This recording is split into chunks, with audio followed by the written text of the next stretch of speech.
Hello, students. Again, in this next topic, we will study that how Germany faced economic crisis. Okay, so as told earlier that the period 1924 and 1928 was the time of some stability, but soon after the Wall Street Exchange, after the Wall Street Exchange, what happened? There was great economic depression. Great economic depression. See, great economic depression. और जिसमें क्या हुआ था? What was the time of the great economic depression? 1929 to 1932. तो आप कह सकते हो कि ग्रेट इकोनॉमिक डिप्रेशन का पीरियड कब से कब तक था? 1929 to 1932. और what happened in this period? इस पीरियड में क्या हुआ? देखो यहाँ लिखा है the national income of the USA. America का जो नेशनल इनकम था वो खुद क्या होने लगा? गिरने लगा, हाफ हो गया। फैक्ट्रीज बंद हो गए। देखो वहाँ लिखा है factories rise shut down, export गिर गए, फेल हो गए।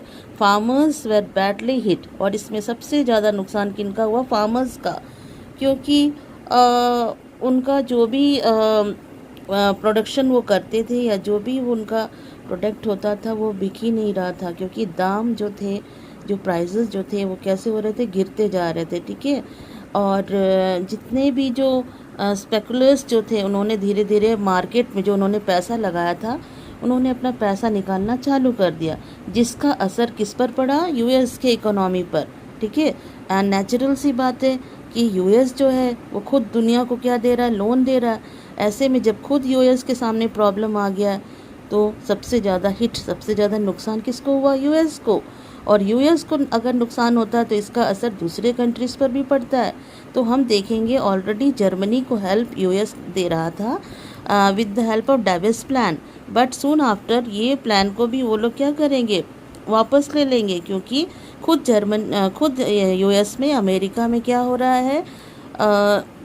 प्रॉब्लम्स आ गए। आप देख रहे हो क्या क्या प्रॉब्लम्स है। We had discussed that export fail हो गए हैं, दुकान जितने भी फैक्ट्रीज है वो बंद हो गए, फार्मर्स को नुकसान हो रहा है, और जिन्होंने अपना पैसा मार्केट में लगाया उन्होंने भी अपना पैसा धीरे धीरे वापस लेना चालू किया। अब जिसके चलते जो जर्मनी का जो प्रॉब्लम था वो और ज़्यादा प्रॉब्लम में आ गए। अब कैसे? देखो इकोनॉमिक क्राइसिस हो रहा है वहाँ पर।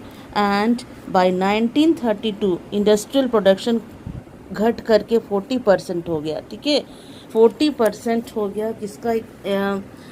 किसका हो गया? देखो आप देख रहे हो 40% ऑफ द 1929 लेवल वर्कर्स जो थे उनका जॉब छिन गया और उनको कम पैसा मिलने लगा। ठीक है। जितना मिलता था उससे भी कम मिलने लगा। And the number of unemployed touched an unprecedented 6 million.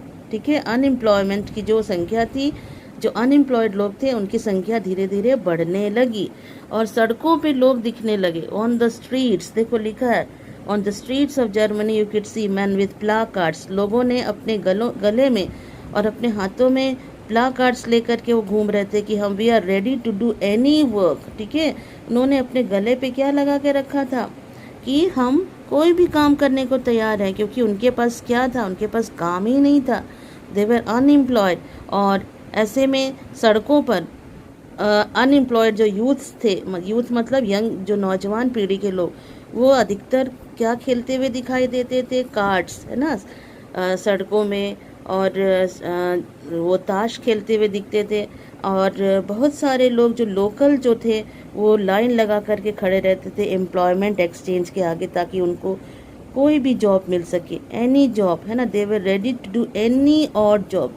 जैसे ही जॉब्स डिसअपेयर हुए, अब नेचुरल सी बात है, अगर किसी के पास काम नहीं है तो जो नौजवान पीढ़ी के लोग हैं, जो हमारी यंग जनरेशन है, the youth took to criminal activities because they had no work. उनके पास कोई काम नहीं था, उनके पास पैसा नहीं था। तो ऐसे में कंट्री में क्या होने लगा, क्रिमिनल एक्टिविटीज़। तो आप देख सकते हो कि जर्मनी जो था सबसे वर्स्ट हिट हुआ था इकोनॉमिक क्राइसिस से। अब इसी का यहाँ से हम पढ़ेंगे कि किस तरह से ये जितनी भी सिचुएशन है, ये सिचुएशन किस तरह से हिटलर को सपोर्ट करेंगे या किस तरह से एक बैकग्राउंड तैयार करेंगे हिटलर को राइस में आने के लिए। Till okay, in the next video we will discuss the other topics. Till then you please go through the lesson and read the important terms. Okay.